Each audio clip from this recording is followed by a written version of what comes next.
We're taking a look to see what streets may be dangerous, what might not. Here, let me show you right now. We're out in one of the neighborhoods. This is Northampton. Now, you see there's some snow on the ground. We've actually kind of slid around a little bit. Jim and Emily, I attended a press conference here a little bit ago, actually right outside these doors. Now, I learned that earlier, Maria Chappelle Nadal was given an envelope with some kind of substance leaking out of it. He told me that when a pipe freezes, it can burst, as you see right here. If your tree is infested, would be blonding on the log. Now, another sign could be splits on the bark from feeding. Tigers fans are preparing to pack the seats to cheer on the black and gold. Now, I talked to one of the managers of the Sports Zone earlier today who said having a watch party was a no-brainer. Savvy Second is partnered with Boone Slick Industries, whose goal is to give people with disabilities job opportunities. With 12 boxes of cookies in each case, that's a lot. Boys who were killed in the fire was held.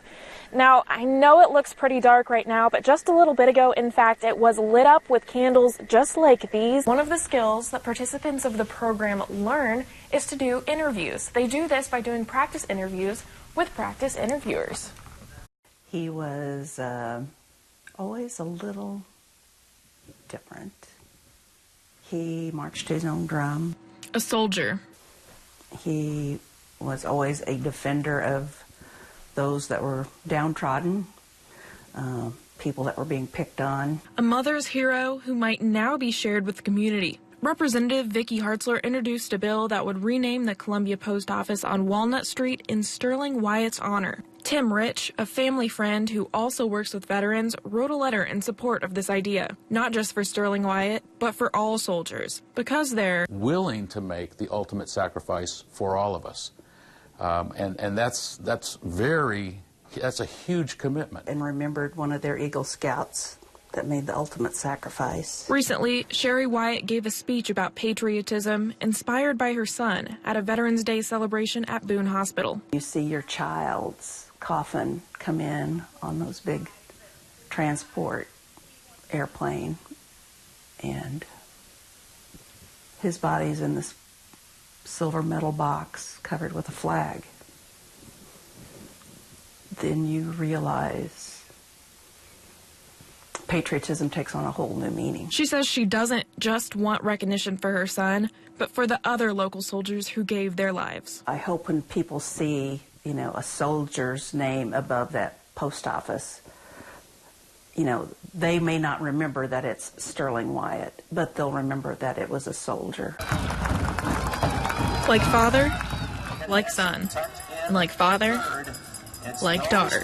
It's like a dream. It's like you're sitting on your couch watching a boring movie and you're dreaming. And they all come true. Yes, proud, amazed.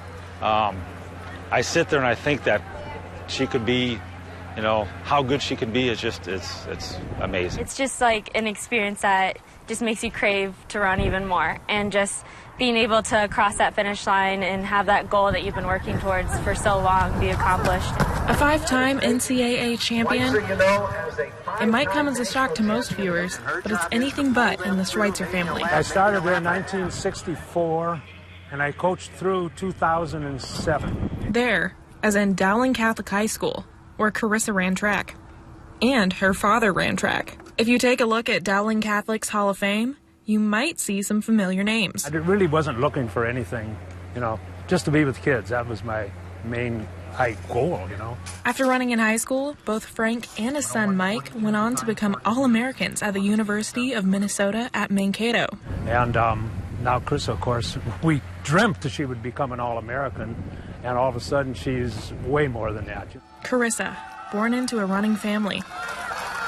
My parents, they actually came up with my name when they were at the Drake Relays. Carissa Schweitzer, the former Dowling Prep, has moved Missouri to the lead. Born into a legacy. I don't really show aggression really anywhere, but when I'm on the track, it's just like a totally different feel to it. Born to be a star. This coming weekend, are you nervous? Yes, I'm always nervous for a meet or a race just because nerves just show how much you care, and I'd be nervous if I wasn't. But this one is especially because it's just at my hometown, and I want to run and I want to make everyone proud. So just to go back and be able to showcase my training and be able to make Iowa proud. Olivia Gerling, KOMU 8 Sports, Des Moines.